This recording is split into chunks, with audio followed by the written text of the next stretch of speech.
السلام علیکم ورحمۃ اللہ وبرکاتہ۔ آج کی ویڈیو میں ہم آپ لوگوں کو حضرت ہود، قوم ہود اور قوم عاد کے متعلق تمام انفارمیشن اسلام کے مطابق دینے جا رہے ہیں، اور حضرت ہود کی قوم پر اللہ تعالیٰ کی طرف سے عذاب کیوں آیا تھا، یہ واقعہ آپ کی خدمت میں پیش کرتے ہیں۔ چلیے شروع کرتے ہیں آج کی ویڈیو۔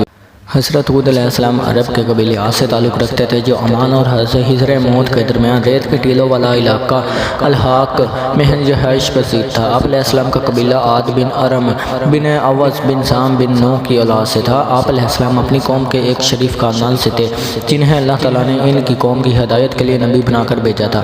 اللہ تعالیٰ نے آپ علیہ السلام کا ذکر قرآن مجید میں 7 مقامات پر فرمایا، اور پوری سورت یعنی کہ سورت ہود الامن میں آپ علیہ السلام کے نام سے نازل فرمائی ہے۔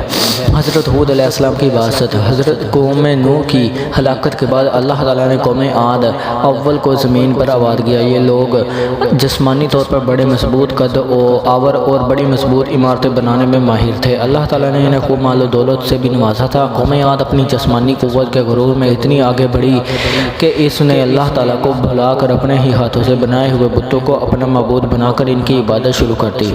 ان کے 3 بڑے بت تھے، جن کے نام سمد، سمود اور ہر تھے۔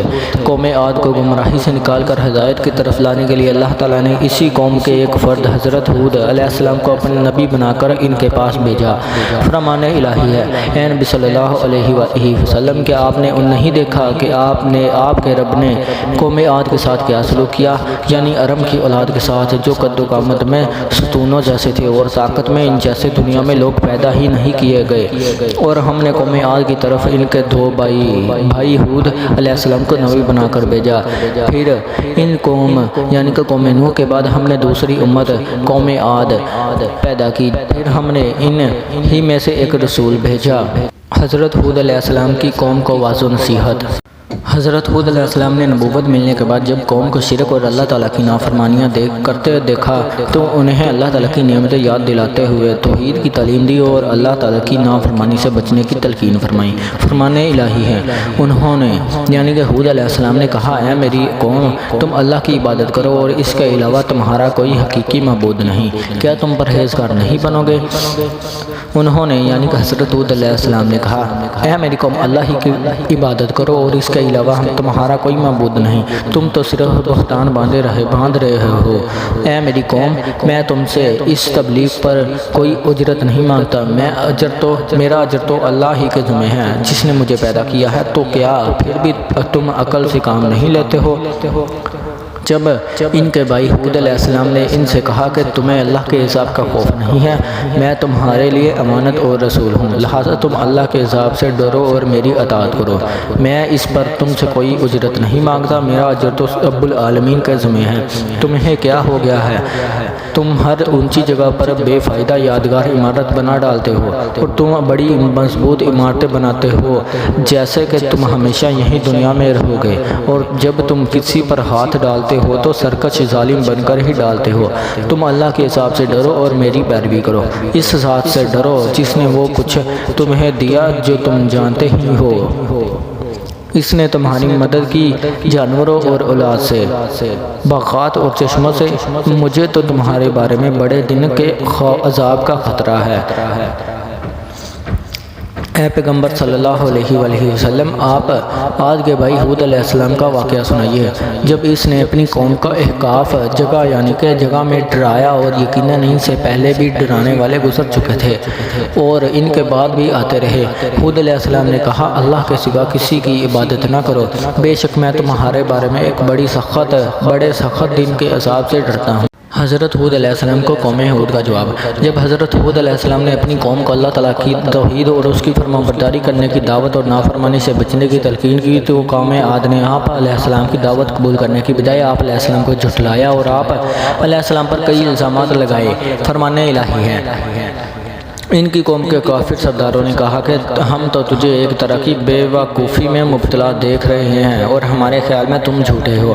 انہوں نے کہا اے ہود، تم نے ہمارے سامنے توحید کی کوئی واضح دلیل پیش نہیں کی اور ہم اپنے معبودوں کو صرف تمہاری بات میں آ کر نہیں چھوڑ سکتے، اور نہ ہی ہم تجھ پر ایمان لانے والے ہیں، بلکہ ہم تو یہی کہتے ہیں کہ ہمارے کسی معبود نے تمہیں خرابی یعنی کہ دماغی مرض میں مبتلا کر دیا ہے۔ اور ان کی قوم کے وہ سردار جنہوں نے کفر کیا اور آخرت میں کی ملاقات کو جھٹلایا تھا اور ہم نے انہیں دنیاوی زندگی میں خوشحال بنا رکھا، وہ کہنے لگے کہ یہ یعنی کہ رسالت کا دعوے دار تو تم جیسا ہی انسان ہے، یہ بھی وہی کھاتا ہے جو تم کھاتے ہو اور وہی پیتا ہے جو تم پیتے ہو، اور اب اگر تم نے اپنے ہی جیسے ایک انسان کی پیروی کر لی تو یقیناً تم بڑے خسارے میں رہو گے۔ کیا یہ تم سے اس بات کا وعدہ کرتا ہے کہ تم مر کر خاک اور ہڈی رہ جاؤ گے تو تم دوبارہ قبر سے زندہ کر کے نکالے جاؤ گے؟ یہ تو ناممکن بات ہے جس کا تمہیں وعدہ دیا جا رہا ہے۔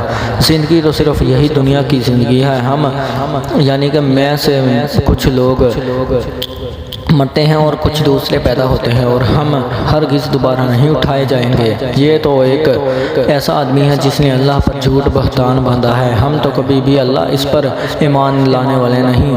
قوم ہود نے کہا تم ہمیں واز کرو یا نہ کرو، ہمارے لیے سب برابر ہے۔ یہ واز کرنا تو بس پہلے لوگوں کی عادت چلی آئی ہے اور ہم پر ہرگز کوئی عذاب نہیں آئے گا۔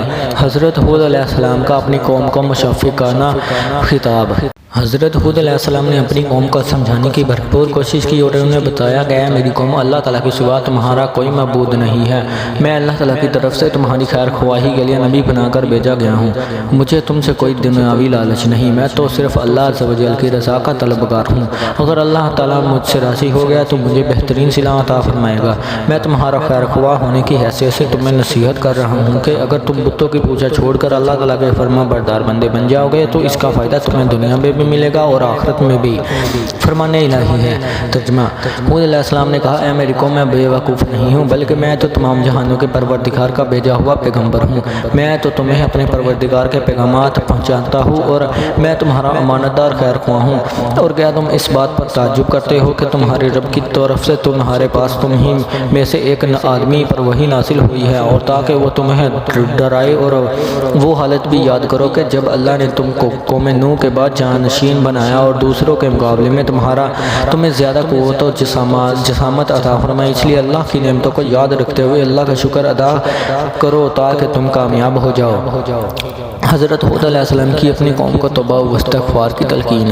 انسانی تاریخ کا مطالعہ کرنے سے پتہ چلتا ہے کہ جب کسی بھی معاشرے میں ظلم و زیادتی، سرکشی، فتنہ فساد، قتل و غارت، کفر، شرک اور دیگر برائیاں پھیل جاتی ہیں، لوگ شکر گزاری کی بجائے ناشکری کی اختیار کرتے ہیں تو ایسے معاشرے عذاب الہی کا شکار ہو جاتے ہیں۔ لیکن اگر یہی قومیں اپنے گناہوں سے باز آ جائیں اور اللہ تعالیٰ کے حضور گڑ گڑا کے توبہ و استغفار کریں اور اللہ تعالیٰ کی شکر گزار بندے بن جائیں تو نہ صرف اللہ تعالیٰ ان کو دی ہوئی نعمتوں میں اضافہ فرماتے ہیں بلکہ انہیں لمبے عرصے تک مزید نعمتوں سے فائدہ اٹھانے کا موقع دیتے ہیں، جیسے کہ حضرت ہود علیہ السلام نے دنیا و آخرت کا فائدہ بتاتے ہوئے انہیں اپنے گناہوں پر شرمندہ ہونے اور توبہ و استغفار کرنے کی تلقین کی تاکہ اللہ رب العزت راضی ہو کر ان پر اپنی مزید نعمتوں کی بارش فرما دیں۔